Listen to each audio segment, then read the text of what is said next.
toujours très important, mais attention parce qu'il peut y avoir directement une première occasion avec Kérémé qui est trouvé sur le côté droit. Il va y avoir un centre et ça va arriver directement. Ouh, ça passe juste à côté la première occasion.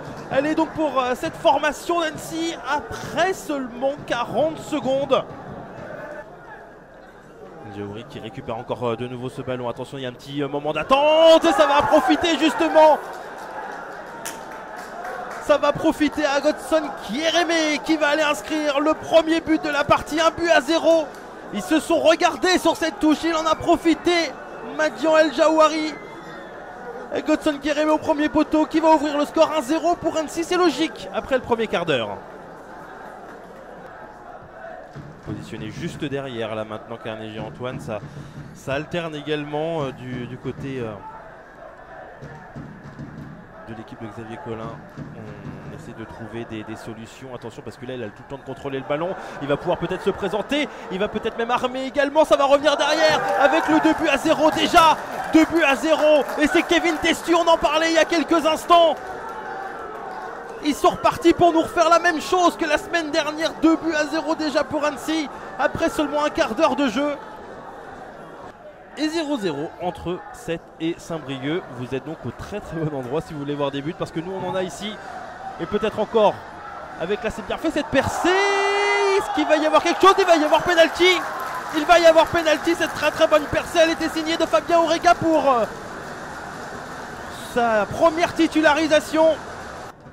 Et devant lui, il y a Florian Escalès. Et le contre-pied parfait.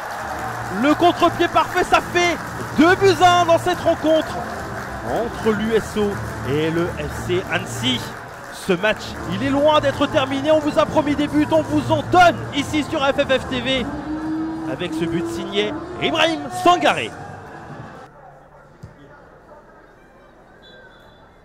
Et ben voilà, justement, la mi-temps.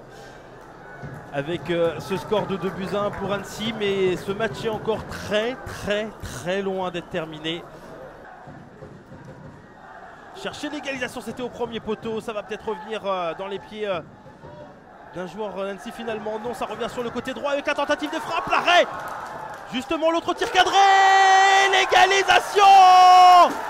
L'égalisation. Et c'est signé du capitaine, c'est Nicolas Sarruf qui va montrer l'exemple. 2 buts partout, on vous l'avait dit en première période que ce match n'était pas fini. C'est Orléans qui est en confiance, même si Annecy a montré de très bonnes choses et que sans doute qu'ils vont encore en montrer, pourquoi pas là justement avec le ballon, le face-à-face, il va réussir à passer, est-ce qu'il va armer le petit ballon qui va arriver directement dans les mains de Franck Lostis. On n'était pas très loin de nouveau. À lui de confirmer maintenant, attention parce que Carnegie-Antoine, et même derrière il y a une possibilité, pourquoi pas pour la formation d'Orléans, la frappe et l'arrêt. L'arrêt de Franck Lostis sur cette tentative. Et beaucoup d'imprécisions. Gonçalves qui va pouvoir envoyer un long ballon.